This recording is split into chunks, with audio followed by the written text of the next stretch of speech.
세 번째는 이제 부처님이 열반하신 후 사라상수, 구시나가라 사라상수 관 밖으로 두 발을 내보이시면서 가섭에게 마음을 전한. 근데 이제 이 삼처전심이 사실은 화두의 시원이라고 보시면 됩니다. 화두의 시원. 왜 그랬을까, 그죠?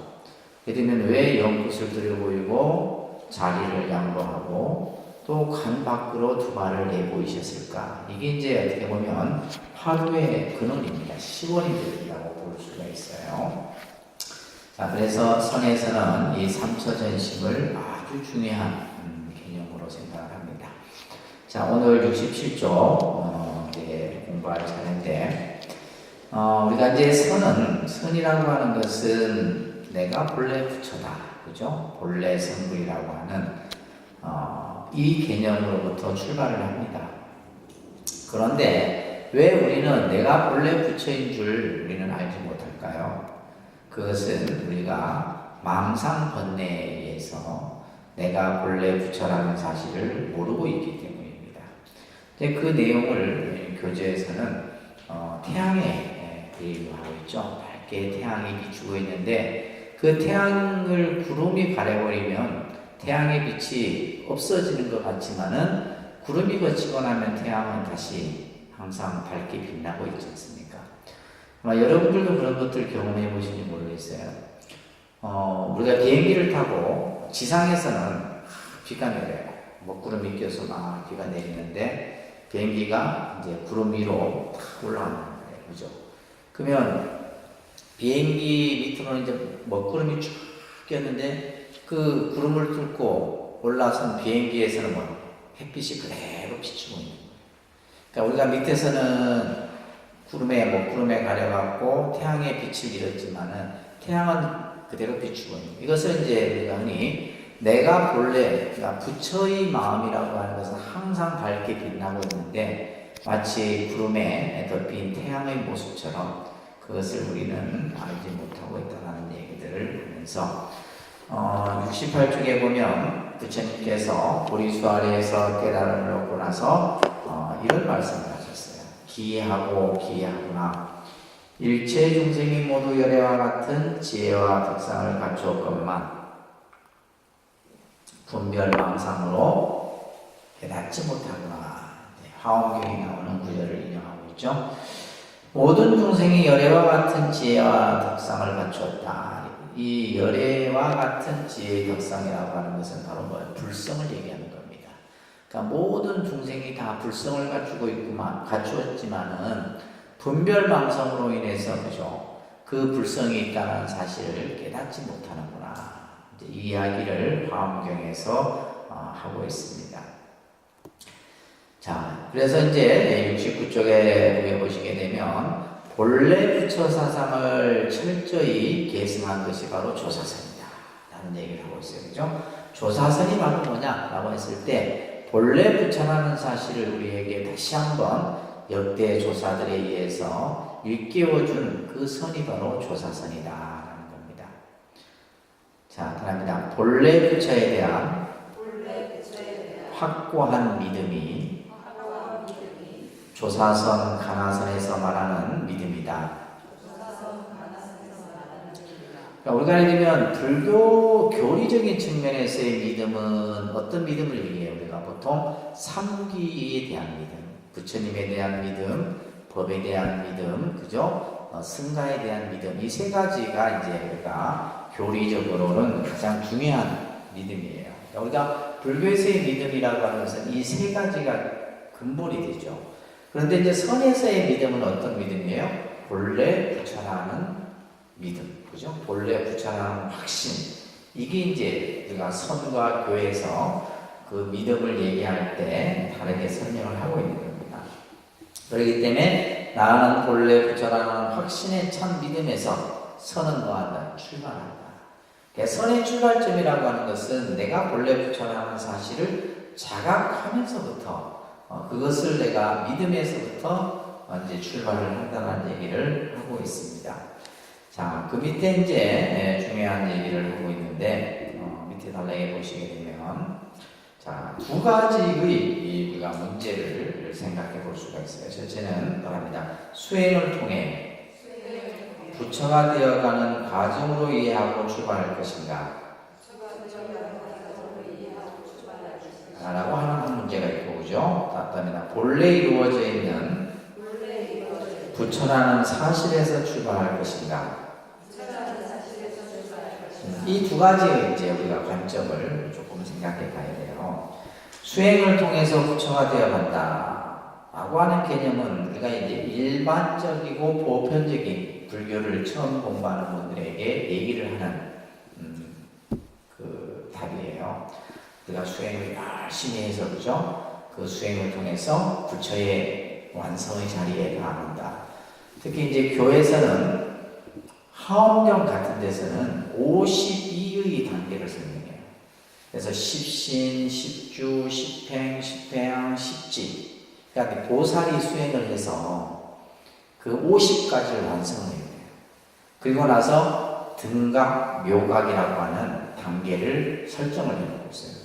그러니까 이제 교리적인 측면에서 보면, 야, 부처라고 하는 것은, 그죠? 우리 중생의 입장에서는 굉장히 정말 내가 과연 부처가 라는 어떤 그 경계에 들어갈 수 없을 만큼의 과정을 설명한다는 거예요. 그러다 보니까 이제 이 교리적인 설명의 측면에서 봤을 때 우리들은 뭐냐면, 내가 어떻게 부처가 돼? 그죠? 이런 개념들이 있었단 말이에요. 그래서 이제 수행을 통해서 부처가 되어가는 그런 이제 과정으로 이해하고 출발할 것인가. 또 하나는 이제 이게 이제 뭐예요? 교리적인 교적인 이제 어떤 측면이라 볼 수가 있어요. 첫 번째는. 두 번째는 뭐냐? 본래 이루어져 있는 부처라는 사실에서 출발할 거예요. 이미 내가 본래 부처예요. 그 부처라는 사실로부터 출발할 것인가. 이건 이제 선적인 측면이죠, 그죠? 그래서 이제 선과 교의 측면에서 이렇게 지금 이제 우리가 설명을 하고 있는데, 이런 것들은 이제 계속 하나의 어떤 논란, 또 어떤 우리가 어떤 문제 제기의 중심이 되어 왔다는 겁니다.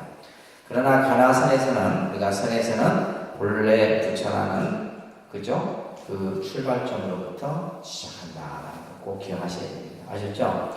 그래서 본래 부처라는 사실에서 선은 시작이 되는 겁니다. 그래서 그 밑에 중요한 좀 많이 나와요. 따라합니다. 중생이 수행하여 부처가 되는 것이 아니다. 중생 스스로가 자신이 부처라는 자각만 하면 된다. 그죠? 우리는 이제 일반적으로 중생이 수행을 해서 부처가 된다. 이게 이제 일반적인 이제 스님들이 뭐 교리적으로 설명할 때 말을 합니다. 그죠? 또 이제 우리가 뭐 경을 보더라도 뭐 그런 얘기들이 이제 많이 나오죠. 그러나, 중생이 수행하여 부처가 되는 것은 우리가 이제 어떻게 보면 근기가 낮은 이들에게 가르치는 방법이에요. 그러니까 선을 한다라고 하는 것은 뭡니까? 상당히 근기가 수승한 입장에서 얘기를 하는 거예요.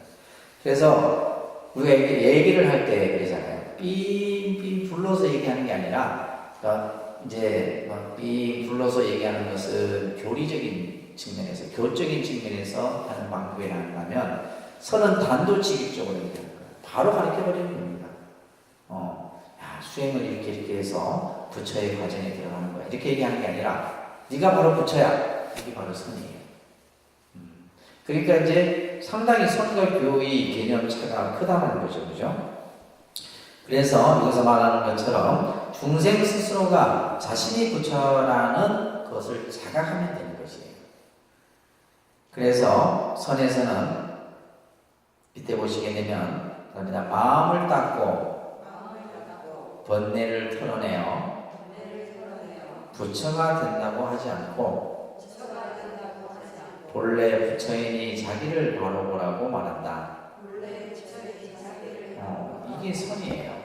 그러니까 마음을 닦고 번뇌를 털어서 부처가 된다. 이거는 뭐예요? 이제 교리적으로 하나하나 차근차근 설명할 때 이렇게 설명을 하는 거고, 이제 선적인 의미에서 바로 뭐예요? 본래 부처인이, 그죠? 자기를 바로 보라.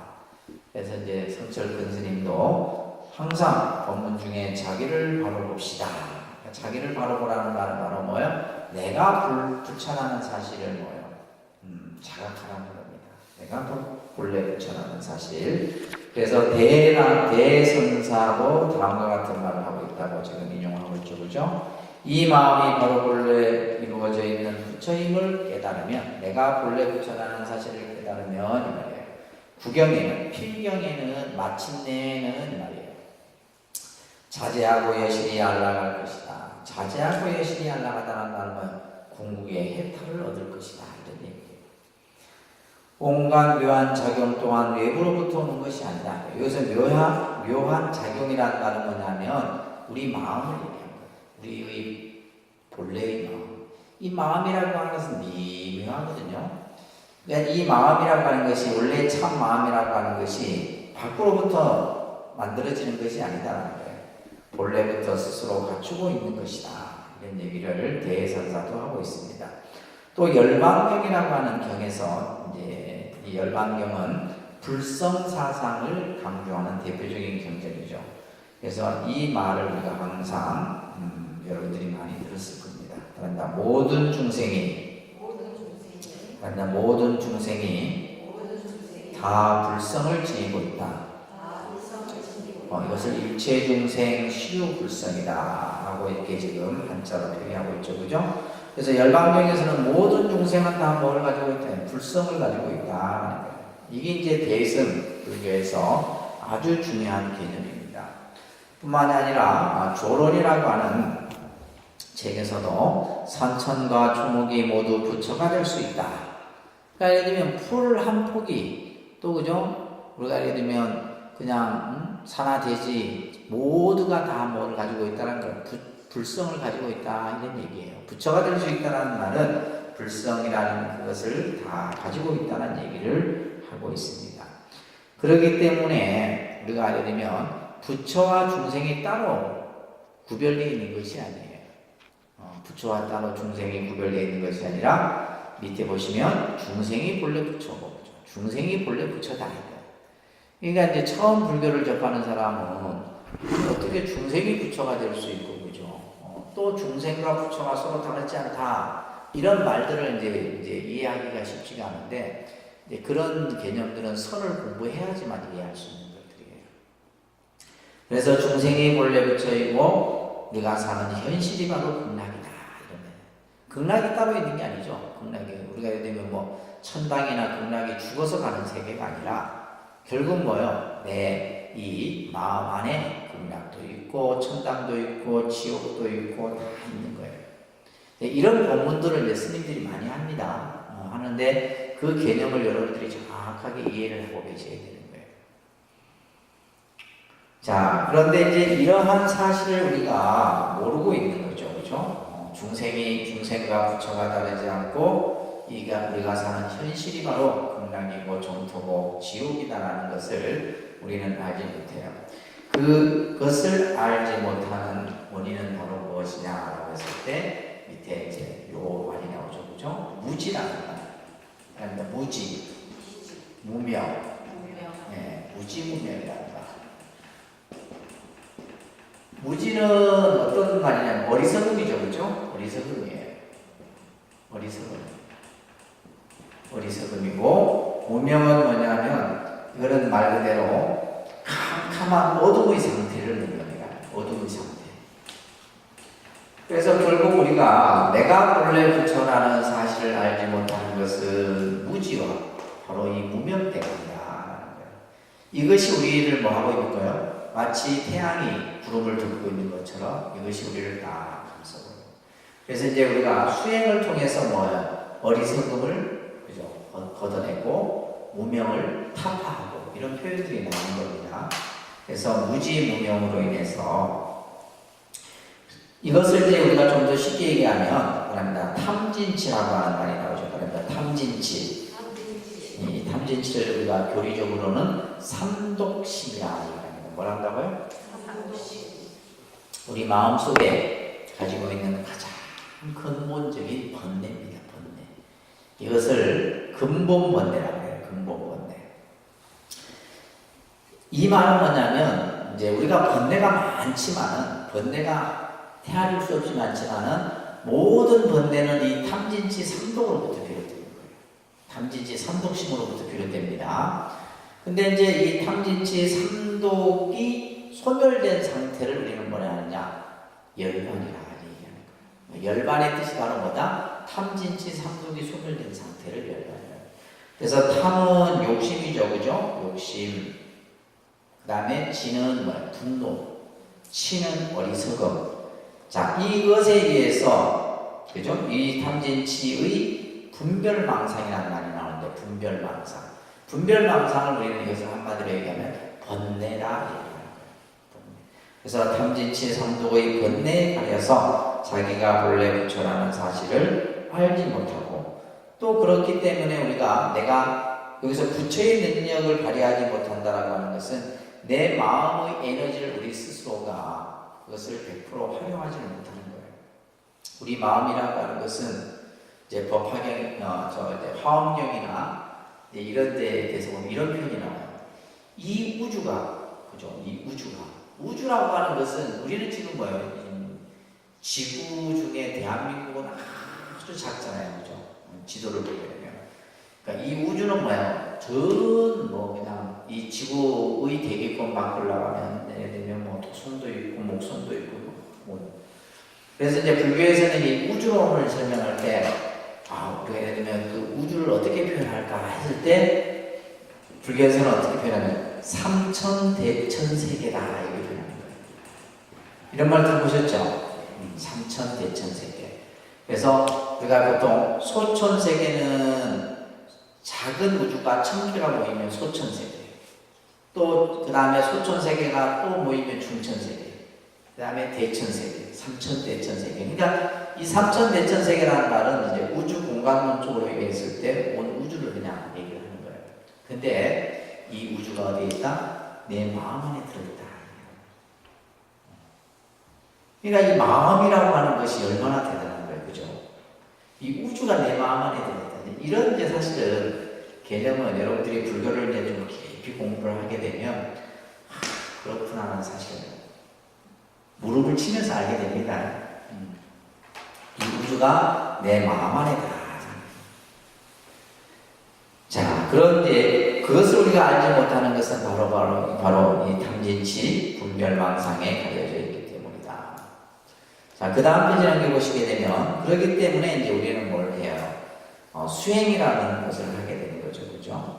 자, 그다음에 두 번째 단락이죠. 그러니까 수행은 평상시의 이 마음이 그대로 부처님 마음임을 믿고 우리의 본 마음을 오염시키는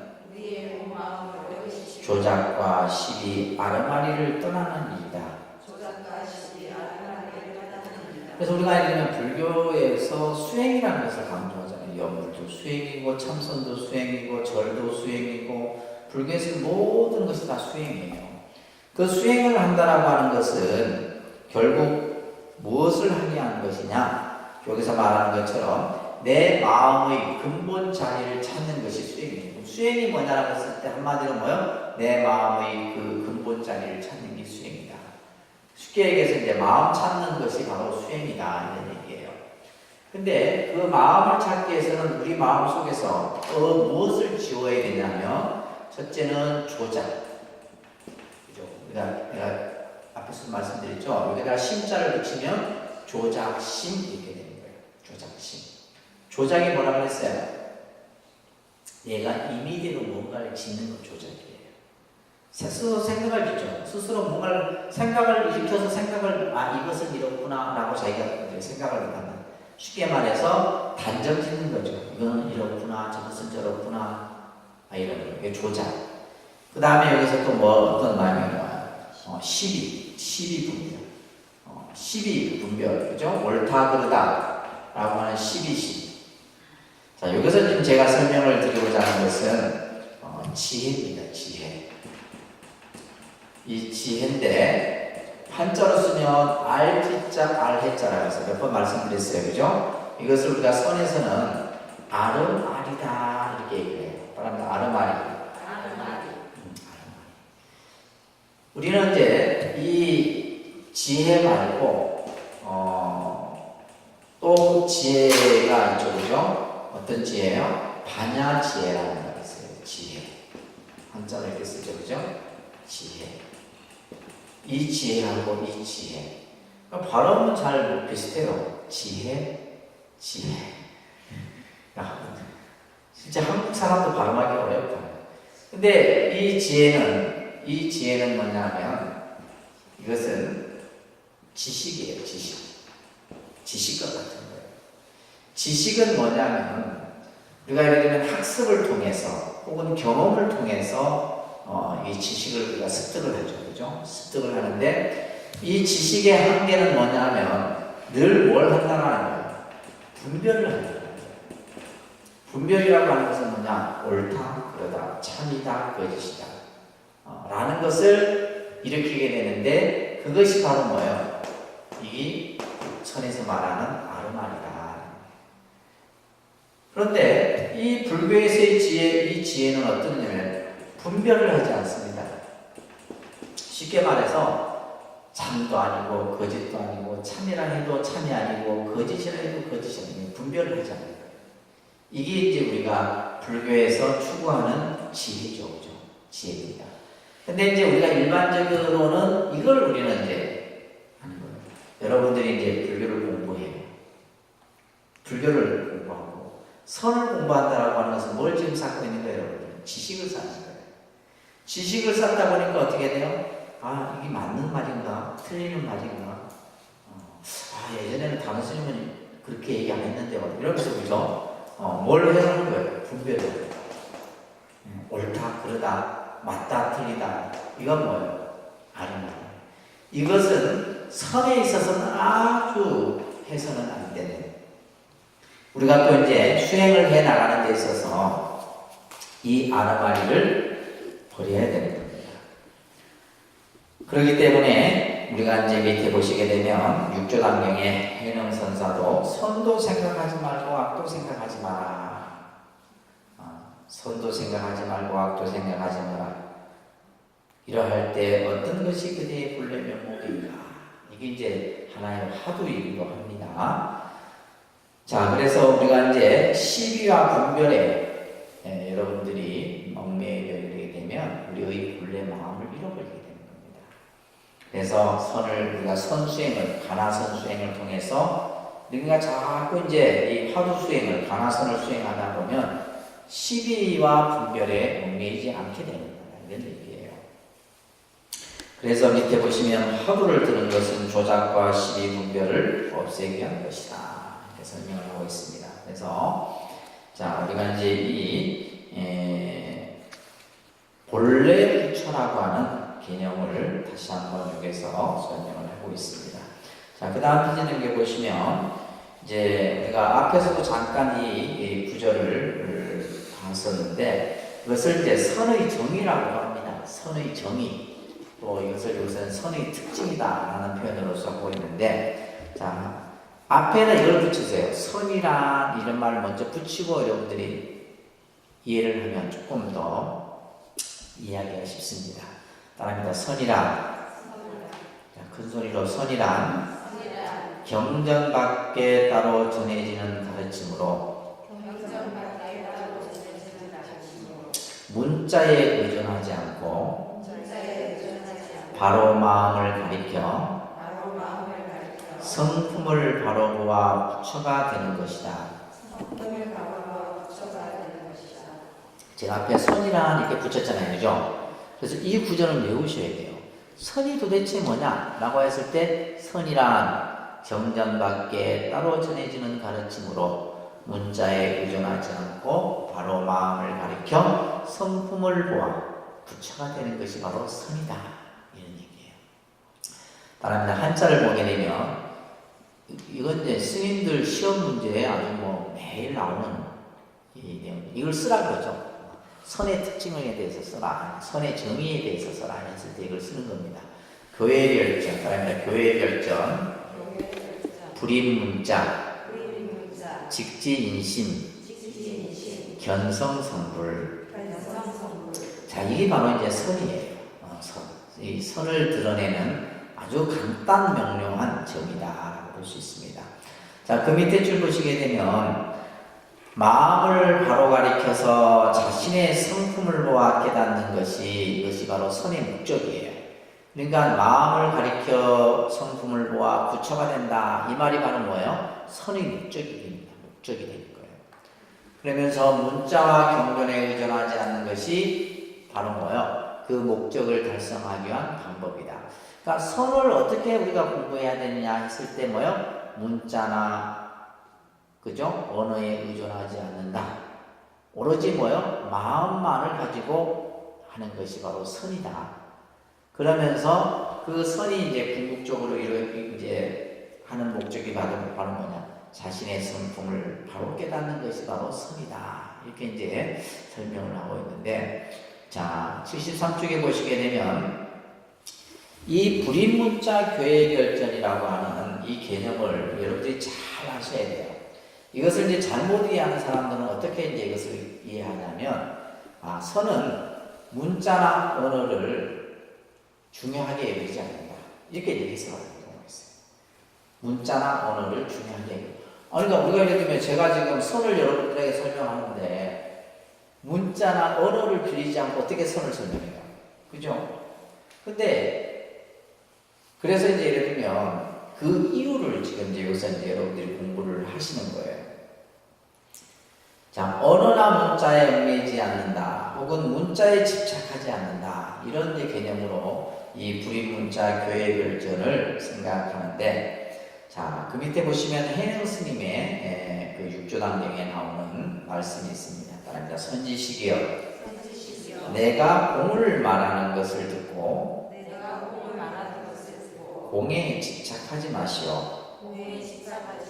제일 중요한 것은 공에 집착하지 않는 것입니다. 자, 이 말을 우리가 잠깐 보면 이제 부처님께서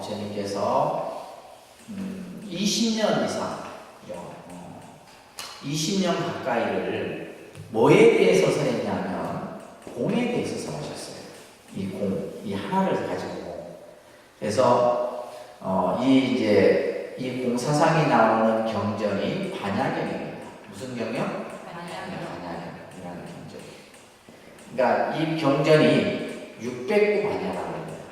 책으로 치면 600권이에요. 600권. 어마어마하죠. 그러니까 거의 부처님이 21년 가까이를 이 반야경 공에 대해서 설했었어요. 공에 대해서 설했는데 여러분들 금강경 아시죠? 금강경이 600권 중에 577권이 해당되는 경이에요. 금강경도 굉장히. 근데 이 600부의 경전의 말씀을 함축해 놓은 것이 반야신경이에요. 그러니까 반야신경이 한 270조 정도 됩니다. 그러니까 이 600권 책을 270자로 함축시켜 놓은 거예요. 그러니까 반야신경 한 글자 한 글자가 어떤 내용이 있어요? 완전히 불교의 엑기스만 함축해 놓은 거예요. 그게 반야신경입니다. 자, 여기에서 이제 부처님이 공을 얘기를 했는데, 그죠? 공을 얘기했는데, 공에 집착해버린다. 이게 이제 중요한 거예요. 부처님이 이 세상을 다 공으로 봐라. 그랬거든요. 공으로 봐라. 삼라만상이 전부 공이다. 그러니까 이제 사람들이 모든 것을 공이라는 생각에 뭐 해버리는 거예요? 빠져버리는 거예요. 그것을 이제 우리가 악치공이라고 합니다. 악치공. 악치공. 공에 집착해버리는 거예요. 공에 집착. 부처님은 이 세상을 공으로 봐라 했지 공에 집착하라는 소리는 안 했단 말이에요. 근데 중생들은 어리석게도 공에 집착을 해요. 그러니까 지금 해능 스님도 바로 뭐예요? 공에, 제일 중요한 것은 공에 집착하지 않는 것이다. 이런 말씀을 지금 이 단경에서 하고 있는 겁니다. 그 밑에 보시면 불임문자의 뜻은 경전이나 조사어록이 나타내고자 하는 근본 취지는 망각하고 언설 문자에만 집착하는 것을 경계한 것이지 진리를 구하는 방편으로서 이 문자까지 부인한 것은 결코 아니다. 그러니까 예를 들면 우리가 언어와 문자라고 하는 것은 하나의 방편입니다. 제가 지금 여러분들에게 선을 설명하기 위해서 부처님 조사의 말씀도 같이 제가 설명드리고 또 문자로서 표현하고 이렇게 지금 하고 있잖아요. 이거는 뭐예요? 선을 이해시키기 위한 방편인 것이라는 말이에요. 여러분들이 그냥 선을 제대로 다 이해하고 나서는 뭐예요? 내가 지금까지 머릿속에 담았던 것은 다 버려야 돼요. 버려야 되는데 또 이제 그걸 가지고 또 다른 것을 또 공부한 걸 가지고 또 엎어서 생각하면 이제 복잡해지는 거예요. 자, 그래서 그 밑에 보시게 되면 그런 말 있죠. 경전이나 조사록은 달을 가리키는 손가락과 강을 건너는 배와 같다. 이 말을 여러분들이 잘 기억을 하셔야 돼요. 그러니까 달을 여러분들 저 달을 좀 보세요. 우리 달을 봐야지, 그죠? 이 달을 가리키는 손가락을 보면 안 된다는 거예요. 이 손가락은 뭐예요? 달을 가리키기 위한 수단과 방법일 뿐이다. 우리가 이제 그래서 금강경이라는 경에 보게 되면 내가 너희들에게 말한 가르침은 뭐와 같다? 뗏목과 같다. 뗏목에 비유하는 아주 유명한 본문이 나옵니다. 그러면서 이제 뗏목이라고 하는 것은 강을 건너기 위한 거잖아요, 그죠? 강을 건너고 나면 뗏목을 계속 가지고 다닐 필요 있어요, 없어요? 없는 거예요. 여러분들이 가나선에 깊이 바르게 잘 들어가고 나면은 이런 책 나무러기들은 필요 없는 거예요. 버려야 되는 것들이죠. 또한 부처님께서는 제가 앞전에도 말씀드렸죠. 나는 너희들에게 뭐다? 한 글자도 말한 적이 없다. 라고 하는 일자불설이라고 하는 설법이 있죠. 일자불설. 한 글자도 나는 너희들에게 말한 적이 없다. 이런 것들을 우리가 통해서 불교의 참뜻을 여러분들이 이해를 해야 되는 겁니다. 이것이 바로 뭐다? 불인문자 교의 결정이다. 그래서 이제 우리가 성철 선생님 같은 경우도 제자들에게 책을 보지 말아야 돼요. 문자나 언어에 대해서 그죠? 집착을 할까봐 책을 보지 말아야 돼요. 그런 이야기들도 우리가 알고 있죠, 그죠? 자, 그 다음에 보시면 직진심 견성성불이다. 이건 이제 선의 목적이라 있어요, 그죠? 궁극적인 목적. 자, 따라합니다. 견성성불. 자, 우리가 왜 가나선을 하는지, 가나선을 하는 목적이 뭐냐? 견성성불하기 위해서다. 이런 얘기예요. 어떤 분은 그죠? 왜 가나선을 하시려고 합니까? 그냥 좀 마음을 편하게 하기 위해서요. 그건 아주 기본적인 거죠. 기본적인 거고, 사실은 우리가 이제 정말 가나선 수행을 하는 목적은 바로 뭐다? 견성성불하게 하는 것이다. 라는 얘기예요. 자, 이 견성성불이라고 하는 것은 결국 뭐야? 자신의 본성을 직관하는 거죠. 내 마음을 바로 보는 겁니다. 자, 여러분들 75쪽에 저 중간 단락에 이런 말이 있습니다. 깨달음이라는 말을 다시 말로 얘기하면 견성이라. 견성. 그러니까 우리 마음을 본다. 마음을. 내 본래의 마음을 보는 것. 이게 바로 뭐다? 깨달음이다. 라는 얘기예요. 그렇기 때문에, 자, 그 밑에 줄 한번 볼까요? 같이 따라합니다. 깨달음은 밖에서 오는 것도 아니며, 어떤 신기한 체험이나 별난 것을 얻는 것이 아니다. 자, 그래서, 우리가 흔히 불교를, 그죠? 불교라는 종교를 얘기할 때 깨달음을 얘기하고, 그죠? 깨달음의 종교다. 또 한편으로는 이제 우리가 선에서도 깨달음을 궁극적 목적으로 삼잖아요, 그죠? 그래서 불교는 모든 어떤 근본이 깨달음입니다, 깨달음. 그 깨달음을 다른 말로 얘기하면 부처예요, 부처. 부처 되는 겁니다, 그죠? 그러면 부처가 그 깨달음을 이루신 분을 우리는 뭐라 그래요? 부처님, 이렇게 하는 거예요. 부처와 부처님은 다릅니다. 아시겠죠? 부처는 누구나 다 가지고 있는 거예요. 누구나 다 가지고 있는 거예요. 내 안에도 부처가 있고 여러분들 안에도 부처가 있는 거예요. 그렇지만은 그 부처라는 사실을 체득하면 뭐가 되는 거예요? 부처님이 되는 거예요. 이해되시죠? 그래서 깨달음이라고 하는 것은 우리가 여러분들 봐보세요.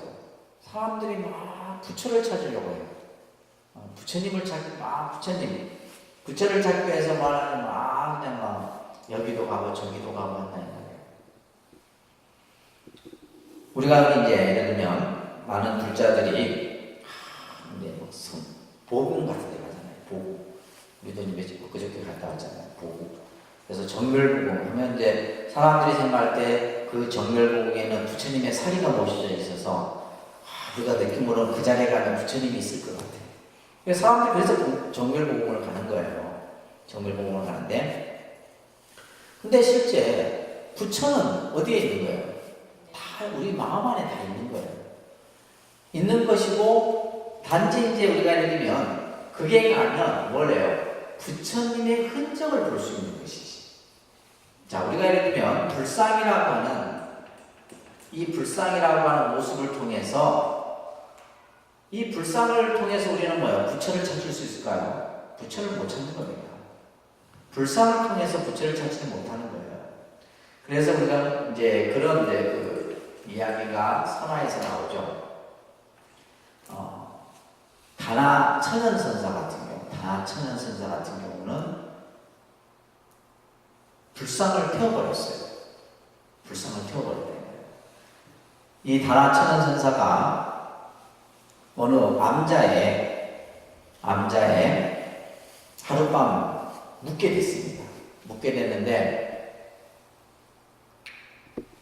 추운 아주 날씨가 좀 쌀쌀한 겨울이었어요. 근데 방에 불도 안 떼져 있고 잠을 자려고 하니까 너무 추운 거예요.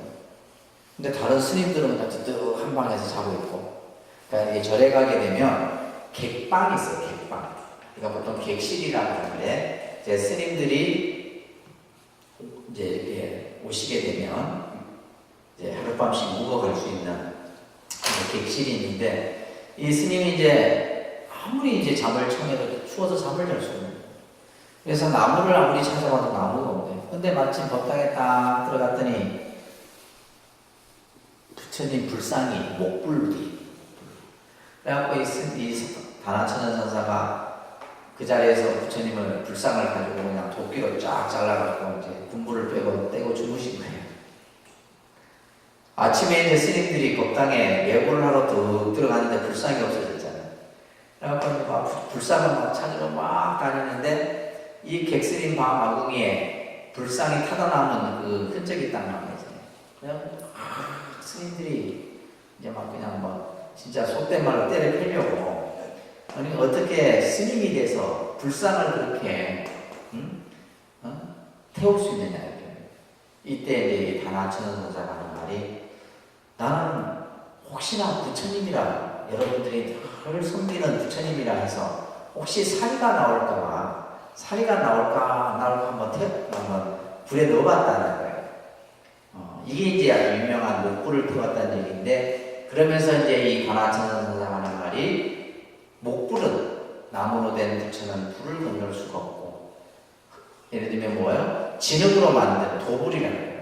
도불은 물을 건널 수가 없고 그죠? 그러면 무엇이 과연 부처인가? 그죠? 근데 그 부처라는 것은 어디에 있다? 내 안에 있는 거예요. 그러면 우리가 왜 불상이라고 하는 이런 어떤 형상을 만들어 놓고 예배를 드리고 우리가 거기에서 공양을 올리고 하는 거예요. 이 불상을 통해서 우리는 뭐예요? 부처님의 그 가르침에 대한 예경과 찬탄의 마음으로 하는 겁니다. 여기에 부처가 있는 건 아니거든요. 그죠? 여기에 부처가 있는 건 아니에요. 그래서 지금 여기서 교재에서 말하고 있는 것처럼 깨달음은 밖에서 오는 것도 아니고 또한 어떠한 신기한 체험이나 별난 것을 얻는 것이 아니다. 이 말도 여러분들이 좀 잘 이해를 하셔야 되는데 간혹 선을 하는 사람들이 아니 혹은 뭐 명상을 하는 사람들이나 마찬가지예요. 어떤 신비한 경험을 체험합니다. 또 예기치 못한 자기의 어떤 뭐랄까 불가사의한 것을 느끼게 되는 그런 경우들이 있어요. 근데 그것을 마치 깨달음이라고 생각하는 사람들이 있다는 거예요. 신비한 것을 경험하거나 뭔가 내가 평상시에 느끼지 못한 그런 것을 이제 경험했을 때 사람들은 그것을 마치 깨달음을 얻은 것이라 생각하는데 그것은 아니다. 잘못된 것이다. 그래서 깨달음이란 새롭게 얻어지는 것이 아니라 본래부터 자신 속에 이미 갖추어져 있는 성품, 즉 자신의 마음이 바로 부처라는 사실에 철저하게 믿는 것이다. 우리가 이제 나중에 끝에 가면 깨달음이 도대체 깨달음이 뭐냐, 깨달음이라는 것이 도대체 뭐냐라는 이제 이론적인 개념. 그러니까 결국 깨달음의 세계는 깨닫지 않고서는 우리가 알 수 없는 거죠, 그죠? 깨달음의 세계라고 하는 것은 우리가 깨닫지 않고서는, 그러니까 예를 들면 깨달음이 뭘까라는 것을 이렇게도 얘기하고 저렇게도 얘기하고 뭐 다 얘기를 합니다. 근데 그것은 그냥 깨달음의 세계를 간접적으로 우리가 그냥 아는 정도인 것이지, 그걸 안다고 해서, 그죠? 그걸 안다고 해서 내가 깨달았다고 할 수는 없는 거죠. 그래서 여기서 말하는 것처럼 깨달음이라고 하는 것은 새롭게 얻어지는 것이 아니에요. 이 말은 뭐냐면 없던 것이 새롭게 만들어지는 것이 아니다, 이 말이에요. 뭐라 그랬어요, 우리 앞에서? 이미 내 안에 갖춰져 있다. 뭐가? 부처가. 불성이 이미 내 안에 갖춰져 있다는 거예요. 그렇기 때문에 여기서 말하는 것처럼 자신이 바로 부처라는 사실에 철저하게 믿는 것, 이것이 바로 우리가 이제 깨달음이다, 이렇게 얘기를 하는 겁니다. 그렇기 때문에 밑에 보시게 되면 끝에서 셋째 줄에 옛 조사들이 이런 말을 항상 했어요. 따릅니다. 마음밖에 부처가 없다. 이게 아주 유명한 말입니다. 심의 무불이다. 심의 무불. 이제 스님들이 이제 바로 이제 그 글을 이렇게 쓸 때, 글씨 쓰고 할 때 이 글씨 많이 씁니다. 심의 무불. 마음밖에 부처가 없다. 그러니까 결국은 이 말은 뭐냐? 마음이 꼭 부처다, 이런 얘기예요. 그래서 이것을 심즉시불이다, 이렇게 표현합니다. 따라합니다. 심즉시불. 이것만 알면 사설은 다 끝난 거예요. 성공부는 이겁니다. 우리가 뭐 그냥 이론을 뭐 복잡하게 설명 안 해도 바로 마음밖에 부처가 없다라는 말은 마음이 꼭 부처다, 이런 얘기예요. 읽겠습니다. 합니다. 심즉시불. 마음이 바로 부처다.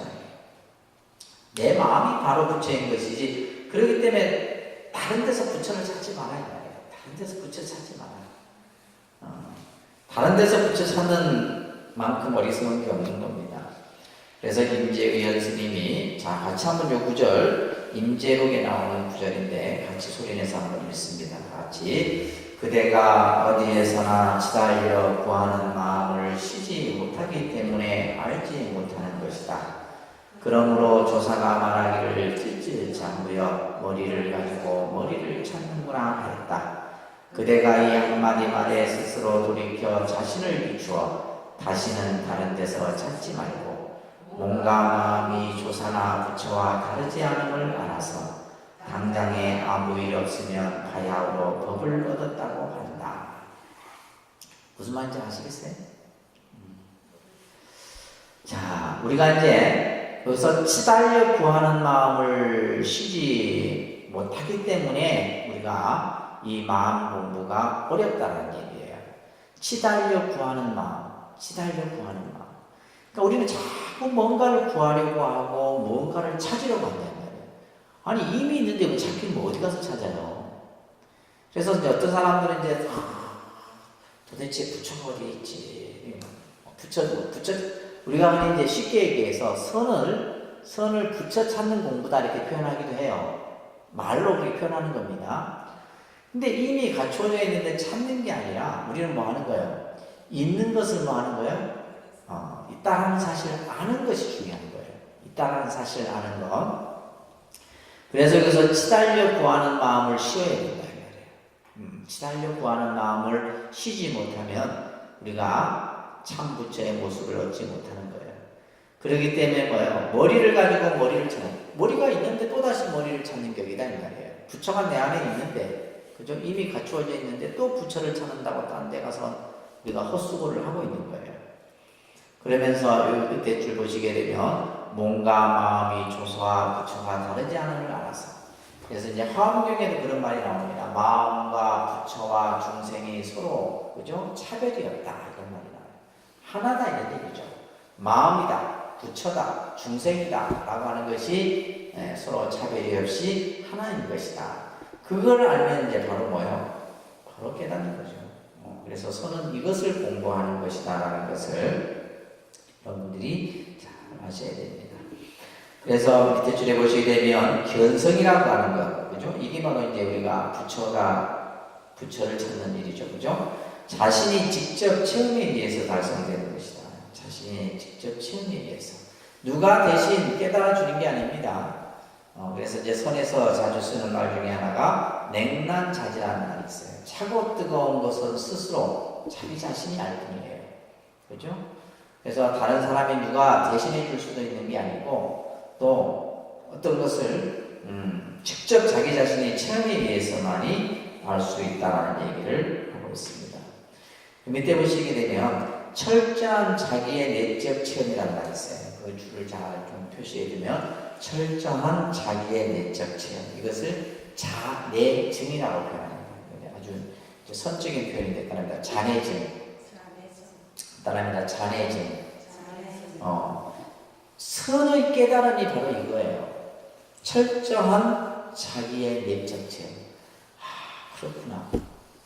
이게 부처구나.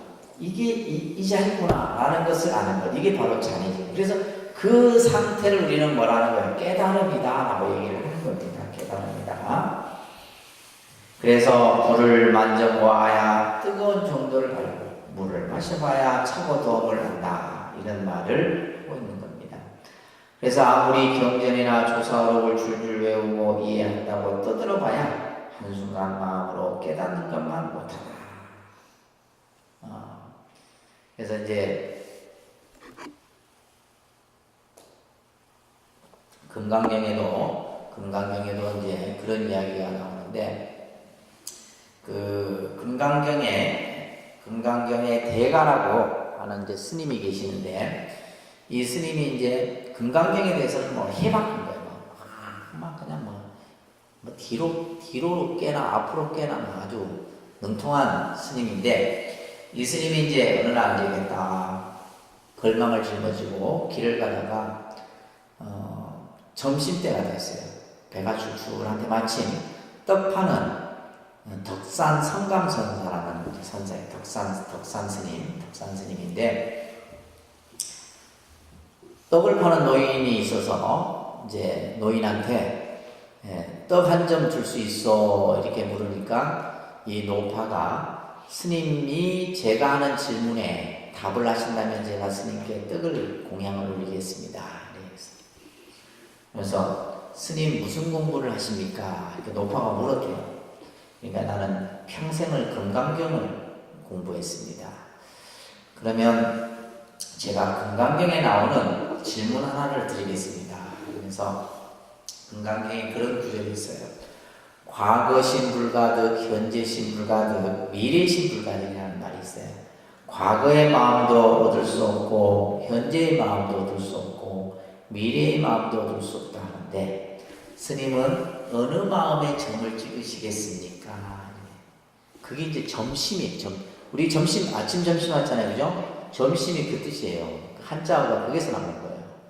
어느 마음에 점을 찍겠느냐, 높아가지고 한마디 던진 거죠. 근데 이 덕산성감전사가 금강경에 대해서 그래 잘한다고 했는데 이 노파의 질문에 답을 못한 거예요. 그래서 막 답을 못하고 막 쩔쩔매자 이 노파가 하는 말이, 스님 지금 저쪽에 가면 용담사라고 하는 절에 용담 숭신선사가 있으니 그곳에 가서 답을 찾으십시오. 이렇게 하는 이야기가 나오는데, 바로 우리가 이제 아무리 경전을 많이 우리가 외우고 알고 한다 할지라도 우리 마음 하나 깨치는 것만 못하다 이 말이에요. 그래서 임재스님도 백부의 경과문을 이해했다 하여도 하나의 일 없는 스님만 갖지 못하다 이런 말을 합니다. 이게 일 없는 스님이 뭐냐면 모든 것을 다 벗어놓은, 그죠? 마음의 경계에서 벗어난 이것을 무사인이라고 합니다. 이 임재 스님이 추구하고자 하는 사람이 바로 무사인이에요. 모든 시비와 분별, 집착으로부터 벗어나. 근데 아무리 우리가 부처님의 경전을 해박하게 한다 하더라도 마음 하나 밝힌 것만 못하다 이런 얘기입니다. 아시겠죠? 그래서 오늘 우리가 이제 이 선이라고 하는 것은 언어나 문자에 얽매이지 않고 바로 우리 마음을 가리켜서 나타내 보이는 것이 바로 조사선이고 이것이 바로 가나선이다 하는 겁니다. 그래서 지금 이제 오늘 우리 여러분들 이 본래 부처라는 사실과 선의 정의, 이것을 꼭 여러분들 정리를 잘 해두셔야 됩니다. 아셨죠? 자, 그 다음에 넘겨보시면, 자, 가나선 수행의 기본 조건입니다. 이것도 이제 정리를 좀 해두셔야 돼요. 여러분들이 가나선 수행을 하는 데 있어서 기본 조건이라고 하는 것은 이 조건이 충족이 돼야 되겠죠. 그렇죠? 그래서 가나선 수행을 아무나 하는 게 아니에요. 지금 몇 가지 얘기하는 이 조건이 갖춰져야지만 가나선 수행을 할 수 있다는 겁니다. 첫 번째는 정견의 확립입니다. 첫 번째는 뭐예요? 정견의 확립. 제가 오늘 오전에 보름법회여서 이 보름법회 때 이 정견과 관련된 설법을 했었는데 정견이라 법에 대한 바른 안목을 정견이라고 해요. 자, 우리가 이제 어떻게 보면 이 불교를 공부한다라고 하는 것은 세상의 바른 안목을 갖추는 것이 불교 공부입니다. 그 바른 안목을 우리는 정견이라 그러니까 정견. 예를 들면 이제 바른 견해라는 거예요. 바른 견해. 바른 견해인데 그래서 정견의 확립이라고 하는 것은 무엇을 얘기하느냐? 말합니다. 중도, 연기, 무아 등을 확실히 이해하여 바른 세계관과 가치관을 갖는 것이다. 그래서 그가 예를 들면 불교의 바른 정견을 갖춘다라고 하는 것은 바로 뭐냐? 불교의 근본 하나의 어떤 개념이죠. 우리가 무아, 그다음에 연기, 중도 이 사상을 통해서 우리는 뭐예요? 불교적 세계관, 가치관, 인생관을 갖추는 것 이게 바로 정견이에요. 정견. 또 이제 우리가 이제 여러분들이 뭐 연기, 중도, 무아 이런 건데 교리적으로 또 설명하려면 정말 굉장히 또 복잡해집니다. 이제 교리 공부 때 다 하게 되는데 나중에 또 설명할 내용이 있으면 또 설명을 드리도록 할게요. 자, 그래서 이러한 부처님의 법에 대한 바른 인식이 정립이 되어야지만 우리가 수행을 하는 데 있어서 잘못된 길에 빠지지 않는 거죠. 그러니까 여러분들이 지금 이제 이 이론을 공부하는 것도 가나선을 좀 더 올바르게 우리가 수행하기 위해서 이 이론이 필요하다고 그랬어요. 그죠? 이론이. 그냥 이 이론을 무시하고 그냥 내 멋대로 하고, 그죠? 내 마음대로 하고, 이거는 올바른 수행 방법이 아닙니다. 그래서 이제 스님들도 이제 우리가 선을 공부할 때 선에 대한 기본 개념들 이런 것들을 이제 선사 스님들로부터 다 배우고 하는 거지 그냥 무조건 앉아 있는다고 선이 아니에요. 자, 그래서 자 여기 보시게 되면 우리가 왜 수행해야 되는지, 그죠? 왜 우리가 가나선을 수행해야 되느냐, 또 어떻게 수행해야 되는지에 대한 이런 어떤 명확한 정립이 필요한 거죠, 그죠? 우리가 왜 가나선을 해야 되고 또 어떻게 해야 되고 또 우리가 가나선 수행을 하다 보면 여러 가지 어려운 점이 나오는데 그런 것들을 어떻게 극복해야 되고, 그죠? 이런 것들을 우리가 정확하게 이해를 해야 되는 겁니다. 그렇게 하기 위해서는 첫째, 중도와 연기 등 불교의 핵심 가르침을 바르게 이해할 때 그것을 직접 체득하고 말겠다라는 발심이 이루어지는 것이다. 이렇게 지금 설명을 하고 있는데 이 말이 무슨 말이냐 하면 사실은 우리가 선이라고 하는 이 공부는 불교적 가르침이 먼저 갖춰져야 돼요, 사실. 그러니까 예를 들면 불교가 뭔지를 알아야지만 선을 알 수가 있는 거예요, 사실은. 왜냐하면 이 선이라고 하는 것은 불교의 교리적 개념 토대 위에서 만들어진 것이기 때문에 뭐 선이 갑자기 뭐 따로 이렇게 선이 만들어진 게 아니에요. 부처님의 사상 속에 이 선이란 사상에는 반야공사상, 중도사상, 연기사상 이런 사상들이 전부 녹아있다는 거예요. 그죠? 그래서 이제 제가 이제 이 간화성 기초 과정을 하면서도 여러분들이 좀 불교에 대한 이해도 갖춰지게 되면 좀 더 쉬운데 아무것도 없는 맹탕에다 이걸 하게 되면 참 힘듭니다, 사실은. 여러분들도 느끼시죠? 지금 연기도 모르겠고 뭐 중투도 모르겠고 뭐 이러면 이제 힘들어져요, 사실. 그래서 제가 이제 이번 학기에 뭘 다시 했냐면 불교 기초교리를 다시 만든 거예요. 그러니까 간화성 기초교리조차도 사실은, 그러니까 예를 들면 우리가 보통 불자님들이 뭐 어느 사찰에 불교대학 나와가고 이건 마음도 필요 없어요. 정확한 기본 개념이 내가 서있지 않으면 아무리 많이 듣고 아무리 많이 해도 아무 쓰잘데기. 그러니까 여러분들의 생각 속에 연기는 이것이고 중도, 그 다음에 예를 들면 뭐 공사상 이런 개념 정립이 딱 돼 있어야 되는데 불자들 중에 개념 정립이 돼 있는 사람이 과연 몇이나 되겠어요, 그죠? 한쪽 듣고 한쪽. 그래서 이제 그래서 사실은 어려운 겁니다. 이 공부 자체가 어려운 게 아니라 우리가 예를 들면 불교적 어떤 기본 정립 개념이 불교에 대한 기본 이해 개념이 정립이 안 돼 있기 때문에 조금 어려운 거예요. 자, 그래도 이제 여러분들이 시작하셨으니까 계속 해야 되겠죠, 그죠? 자, 여기 보시게 되면 부처님께서 자바암경에 이렇게 말씀하고 계십니다. 경전부절하고 같이 한번 볼게요. 바랍니다. 비구들이여, 큰 소리로 비구들이여, 정견은 시작이다. 왜 정견이 시작인가? 잘못된 견해는 잘못된 견해라고 이해하고 바른 견해는 바른 견해라고 이해한다. 자, 이게 중요한 겁니다. 무엇이 옳고 옳은 것이고 잘못된 것인지를 판단하고 그것을 구별할 수 있는. 그러니까 우리가 그래서 이제 사실 어떻게 보면 공부를 한다라고 하는 것은 그것을 기본적으로 갖추게 하는 것이 우리가 이제 공부거든요, 그죠? 그래서 밑에 보시게 되면 정견이 확립되지 않는 상태에서 수행하게 되면, 그죠? 그것은 외도 수행이나 잘못된 수행으로 빠지기 십상이다. 이런 얘기를 하고 있습니다. 아주 중요한 개념이에요. 내가 어떤 바른 생각, 바른 견해를 세우지 않는 상태에서 내 식대로, 그죠? 제멋대로 내가 공부를 하게 되면 그거는 정말 바로 외도 잘못된 수행에 빠질 수 있는 확률이 굉장히 높습니다. 그렇기 때문에 자, 사랑합니다. 모든 불교 수행은 정견의 확립을 바탕으로 해야 합니다. 그래서 뭐 수행이든 뭐든 간에 바른 견해가 먼저 세워져야 돼요. 이게 제일 중요합니다. 우리가 신앙에 있어서 마찬가지예요. 여러분들이 기도를 하는데 왜 기도를 해야 하는지, 그죠? 기도에 대한 정체성이 갖춰지지 않은 상태에서 기도를 맨날 해본들 아무 소용이 없는 거예요.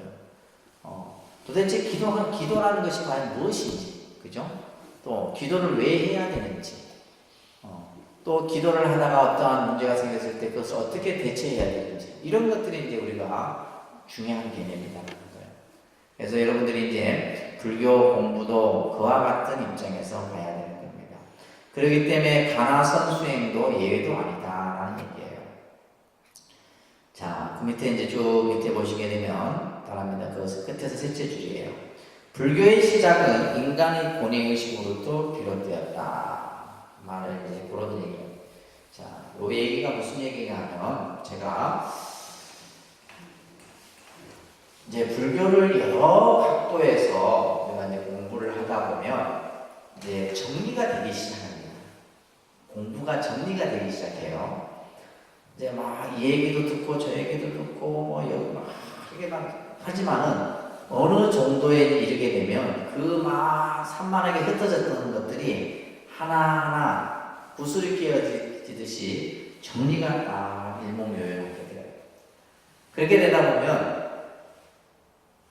아주 간단명료합니다. 불교의 이 설명이. 자, 지금 이제 보게 되면 불교의 출발은 뭐로부터 출발이냐면 고로부터 출발입니다. 뭐로부터 출발요? 이 문제를 해결하기 위한 것이 불교의 시작이었어요. 부처님이 출가하셨던 이유도 이 문제를 해결하기 위한 것이고, 부처님이 깨달음을 얻으신 것도 그죠? 이 문제를 그죠? 해결하기 위함이 바로 깨달음의 완성이었던 겁니다. 그래서 이 고를 결국 뭘로 바꾸는 거예요? 라그죠. 이게 예를 들면 괴로움이고, 그죠? 이걸 고통이라 한다면 이것은 해탈이고, 이것은 행복이고, 이런 겁니다. 그러니까 결국 불교는 이 고라는 문제로부터 시작해서 결국 행복이라고 하는 이 목적이 불교가 지향하는 목적이에요. 이게 불교의 끝입니다. 쉽죠? 쉽습니다. 선도 마찬가지예요. 우리가 예를 들면 철저하게 그냥 앉아서 이목하는 게 뭐냐면 이 문제를 해결하려는 거예요. 이제 이걸 이제 우리가 다른 말로는 이렇게 얘기하는 거예요. 이 고라고 하는 근원적인 문제의 가장 근본 문제가 바로 뭐냐? 우리가 앞에서도 여러 번 공부했어요. 무슨 문제? 생사 문제라 얘기하는 거예요. 무슨 문제? 나고 죽는 문제. 그러니까 이 세상에 나고 죽는 문제만큼 큰 문제 없어요. 이래 생각하면 이 세상은 굉장히 편합니다. 우리가 예를 들면 여러분들 막 자식 걱정, 돈 걱정, 이게 뭐 그냥 그죠? 죽기 전에 벌어지는 일은 이거는 뭐 큰 일도 아니에요. 작은 일이야. 지나고 나면 그렇지 않습니까? 아무리 큰 일도 시간이 지나고 나면 아이고 막 그냥 그 일은 뭐 별거 아니었네. 그 지금 당장이야 그게 눈앞에 지금 그 벌어진 일이 가장 막 그냥 급한 일 같지만은 가장 큰 문제는 바로 뭐다? 나고 죽는 문제. 이 인식이 먼저 돼야 됩니다. 이래야지 뭐 선공부도 되고 되는 거예요. 가장 큰 문제가 무슨 문제? 나고 죽는 문제. 그죠? 여러분들 죽음이란 걸 생각해 보셨어요? 아직 내는 지금 아직 한 30년, 한 40년 남았다 생각하면 큰 오산입니다. 언제 염라대왕이 여러분들 데리고 갈 줄 몰라요. 실제로 그렇습니다. 언제든지 갈 줄 몰라요. 근데 이 문제, 그러니까 이 문제가 중생의 입장에서 봤을 때 가장 괴로움의 문제라는 거예요. 이것에서 벗어나야 되는 거예요. 이것을 우리는 벗어나지 못하고 또 나고 죽고 계속 반복을 하는 거예요.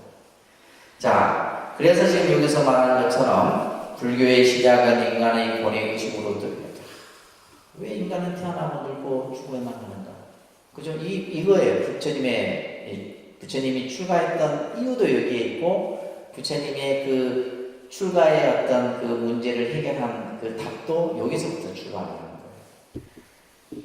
살아가다 보면 원하지 않는 일이 나기도 하고, 하고 싶은 것을 하지 못하는 경우도 있고, 또 그렇게 하기도 하는 등 참으로 우리는 삶의 모습 속에서 여러 가지 현상들이 일어나고 책에 나오네요. 그죠? 그래서 인간은 왜 태어나고 늙어가고 병들고 죽어가는가? 이게 이제 불교라는 종교가 출발을 하게 된 가장 근원적인 거예요. 그러면서 부처님이 어느 것보다 분명하게 느낀 것은 자신이 현재 그 자리에 살아있다는 자기에 대한 실존의 문제였다 하는 겁니다. 밑에 쭉 보시면 바로 왜 우리는 늙고 병들고 죽어야만 하고 또 늙고 병들고 죽는 것이 과연 무엇인가? 그러면서 부처님은 이제 깊고 깊은 고뇌에 빠지게 되죠. 이 세상과 우주와 인생에 대한 어떤 깊은 통찰을 통해서 그 문제의 실마리를 부처님은 찾기 시작하는 겁니다. 그것이 바로 뭐예요? 연기라는 사실이에요. 연기. 그래서 부처님이 이제 우리가 교리에서 이렇게 얘기합니다. 부처님이 진리를 깨달았는데 그 깨달음의 내용이 뭐냐 했을 때 우리는 연기법이다라고 얘기하는 거예요. 제일 중요한 내용입니다. 사실.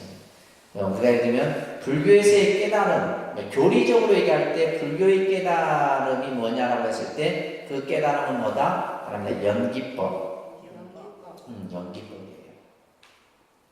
그죠? 연기법이 무슨 처음 듣는 소리도 하는데 기초유래로 가셔야 돼요. 그래서 연기법이다 이 말이에요. 연기법. 이 연기법이라고 하는 것이 바로 뭐냐면 부처님이 이 문제의 그죠? 이 나고 죽는 그런 문제를 그 연기라는 이치를 통해서 깨달아요. 근데 이것이 이 문제가 부처님이 처음 발견한 것도 아니고 그죠? 없던 것이 새로 생긴 것도 아니에요. 본래 있었던 거예요. 근데 아무도 알지 못했어요. 오직 뭐만 부처님만이 이 생사의 그죠? 카테고리를 풀어내신 거예요. 그 풀어낸 것이 바로 뭐다? 연기다라는 사실이에요. 지금 그걸 얘기를 하는 겁니다. 그래서 연기법을 통하여 깨달음을 얻고 부처님은 뭐요? 그죠? 이 세상과 우주와 인생에 대한 바른 견해를 갖추게 되신 거예요. 정견이 갖추어졌다는 말이에요. 그러면서 연기법의 자각과 그 실천을 통해 바로 중생제도의 근원적인 바탕을 발견하게 되었다. 자, 우리가 연기란 무엇인가? 라는 말을 지금 하고 있는데, 자, 여러분들 꼭 기억하세요. 연기는 존재의 법칙이다. 그런데 연기는 존재의 법칙이다. 존재의 법칙. 존재의 법칙이라는 말은 이 세상이 존재하는 그 존재하는 기본이 뭐냐? 바로 연기다라는 거예요. 우리가 살아가는 삶의 모습, 이게 바로 뭐냐? 연기다라는 거예요. 여러분들이 예를 들면 결혼을 하고 아이를 낳고 지금 살아가는 이게 연기다. 이 우주 삼라만상이 존재하는 그 존재의 법칙이 바로 뭐다? 연기다라는 얘기입니다. 이것은 서로 서로 상의 상관관계로서 존재합니다. 그러니까 상의 상관관계. 모든 것은 상의 상관관계라고 하는 것은 예를 들면 모든 것은 이렇게 연결되어 있다는 거예요. 상호 의존적 관계라는 거예요. 홀로 설 수 없는 거예요. 혼자 만들어지는 게 아니라. 예를 들면 우리 인간만 있으면 인간이 존재할 수 있습니까? 아니잖아요. 자연 환경이 있어야 되는 거예요. 그죠?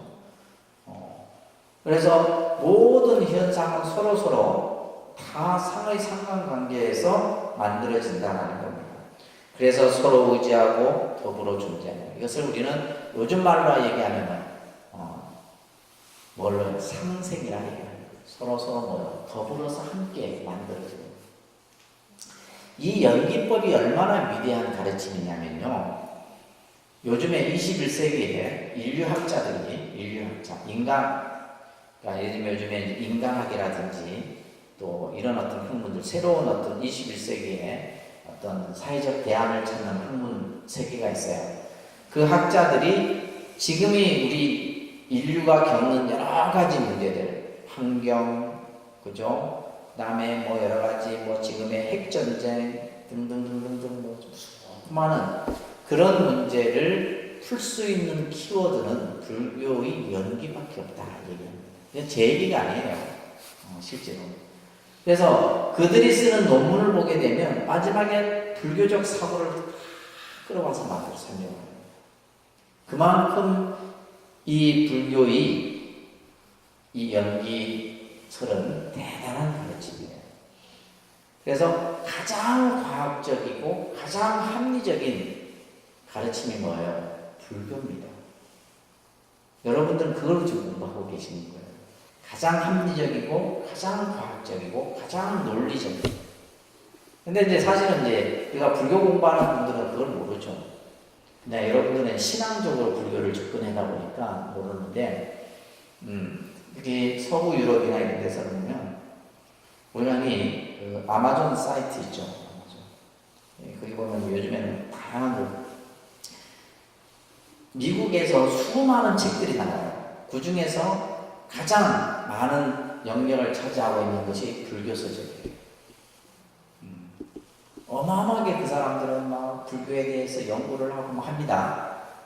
그 중에서 핵심 키워드가 바로 연기입니다. 연기. 그만큼 중요한 거예요.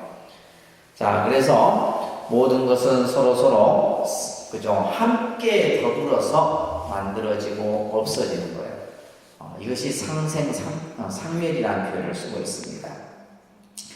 그렇기 때문에 맨 밑에 줄에 보게 되면 끝에서 셋째 줄 우주 만물의 존재 원리인 연기를 이해하면 서로 관계를 맺고 있는 우리 존재의 실상을 합니다.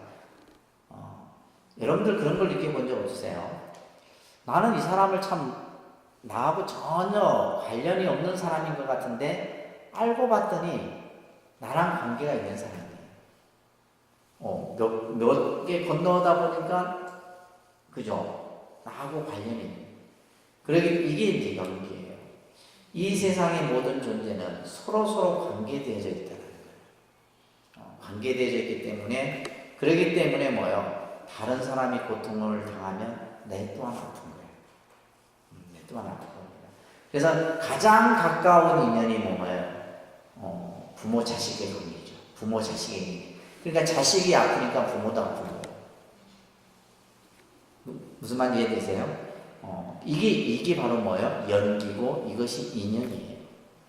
네, 그런 개념들이 바로 이제 이 부처님의 교설에서 설명을 하게 되는 거예요.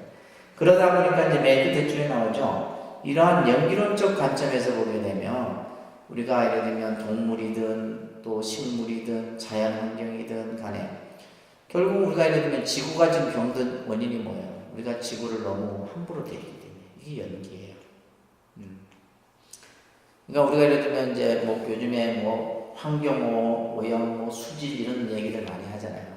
그러니까 인간이 좀 더 편하기 위해서 지금 당장은 편하기 위해서 우리가 막 그냥 이렇게 사는데 결국에는 뭐예요? 그 결과가 우리에게 전부 재앙으로 닥쳐오는 거예요. 그러니까 우리가 이제 그래도 이제 인간은 그때 그 사실들을 깨닫죠. 그래서 이제 요즘에 간혹 TV 같은 데서 보면 이렇게 막 바닷가에 막 어마어마한 플라스틱병, 그죠? 근데 이게 지금 그 플라스틱을 또 누가 먹어요? 물고기가 먹어요. 물고기 먹은 걸 또 누가 먹어요? 인간이 먹어요. 이게 연기예요. 이게 연기된 거예요. 그 개념이. 근데 그 플라스틱을 누가 버렸어? 인간이 버렸어요. 근데 결국 그걸 또 누가 먹어요? 인간이 먹는 거예요. 이게 연기예요. 그러니까 모든 어떤 그런 근원들이 서로 뭐야, 전부. 그렇기 때문에 여기서 말하는 것처럼 서로의 어떤 관계성을 아주 연기에서 중요하게 여깁니다. 관계성.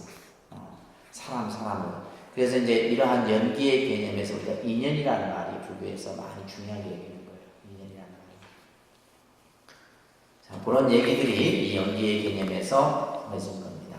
그 다음 페이지 보시게 되면 84쪽에 세상의 모든 만물은 연기로서 존재하기 때문에 서로 어떻게 보면 평등한 거예요. 모든 만물은 평등한 거예요. 그래서 우리가 평등이라는 개념, 여러분 평등이라는 개념을 어떻게 이해하십니까? 요즘에 뭐 성평등 뭐 여러 가지, 그죠? 우리 한국 사회가 차별이 좀 이렇게 굉장히 두드러지게 나타나다 보니까 평등을 많이 얘기하는데, 우리가 예를 들면 뭐 경제적 관점에서의 평등. 여러분들이 생각할 때 평등은 뭐예요? 똑같이 사는 게 평등이 똑같은. 남녀 평등하면 그냥, 예를 들면 우리는 그랬잖아요. 예전에는 아버지를 뭐라 그래요? 남자를 뭐라 그래요? 남자를 우리가 아버지를 하늘이라고 그러죠? 그렇죠? 우리가 이제 예를 들면 어머니를, 그죠? 아버지를 뭐라 그러고 하늘이라 그러고 어머니를 뭐라 그래요? 딸이라 그래요. 근데 사람들은 이거 하늘과 땅은, 하늘은 위에 있으니까 높고 땅은 낮에 있으니까 낮고, 이 개념이 아닙니다. 하늘이라고 하는 것은 모든 것을 생장시켜주는 거예요. 그냥 예를 들면 비를 내려주고 햇볕을, 그죠? 비춰주고 그러면서 만물을 이렇게 생성하게 합니다. 근데 그러니까 예를 들면 땅이 있어야 될 거 아니에요. 그죠? 그러면 그것을 만드는 것은 뭐예요? 땅이에요. 그렇기 때문에 이 두 관계는 뭐예요? 서로서로 무슨 관계예요? 상생 관계예요. 상생 관계. 그러니까 뭐 어떤 높고 낮음의 관계가 아닙니다. 높고 낮 서로서로. 그러니까 하늘은 하늘로서의 역할, 땅은 땅으로서의 역할을 했을 때 이게 평등이에요. 평등의 개념이 그런 겁니다. 그러니까 예를 들면 요즘에 우리가 이제 예를 들면 뭐 남녀 평등 했을 때 남녀 평등에 요즘 사람들이 하는 기준은 같아야 된다고 그래요. 같아야 돼. 같은 게 아닙니다. 예를 들면 학의 다리는 길고 오리의 다리가 짧은 게 이게 평등이에요. 학의 다리. 예를 들면 학의 다리나 오리의 다리가 같아야지 평등이나 하면 그건 평등이 아니다 이 말이에요. 그래서 우리가 예를 들면 그러니까 사회주의적 개념에서의 어떤 평등은 굉장히 좀 불합리한 거죠. 불교적인 평등의 개념에서 봤을 때. 그래서 열심히 일하는 사람은 부자가 되는 거고, 늘 게으르고 나태한 사람은 가난한 이게 평등이에요. 이게 평등입니다. 근데 예를 들면 뭐 열심히 일하는 사람이나 가난한 사람이나 똑같아야 된다. 이거는 평등이 아니죠. 그래서 지금 여기서 말하고 있는 것처럼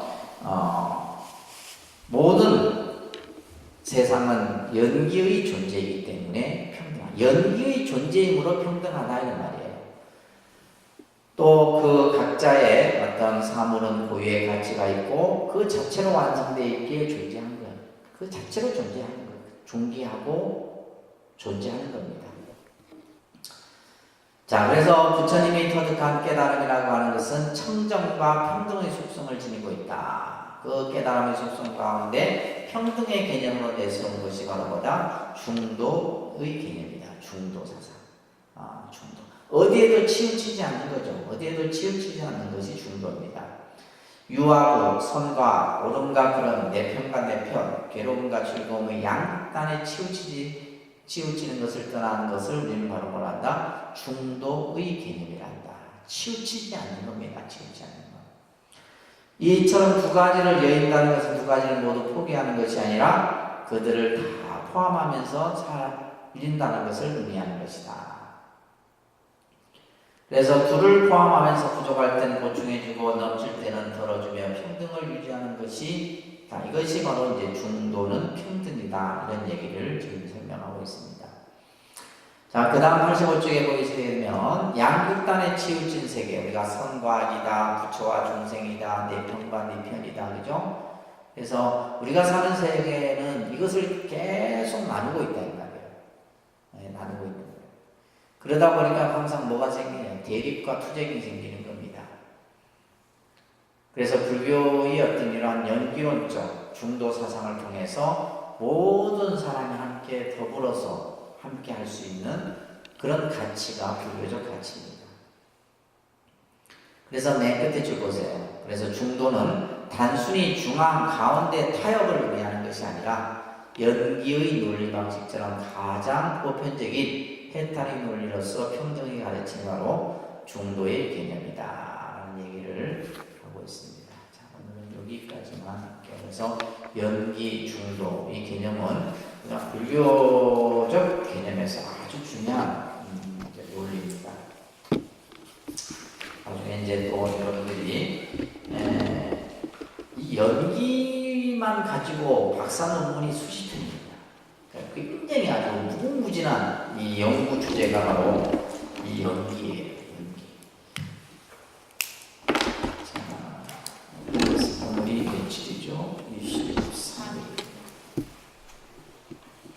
재림, 유홍열, 연수와 열애지, 예, 손향은, 심한, 탕명, 이영희, 강리수, 배수진, 네, 잠시 책하고 담아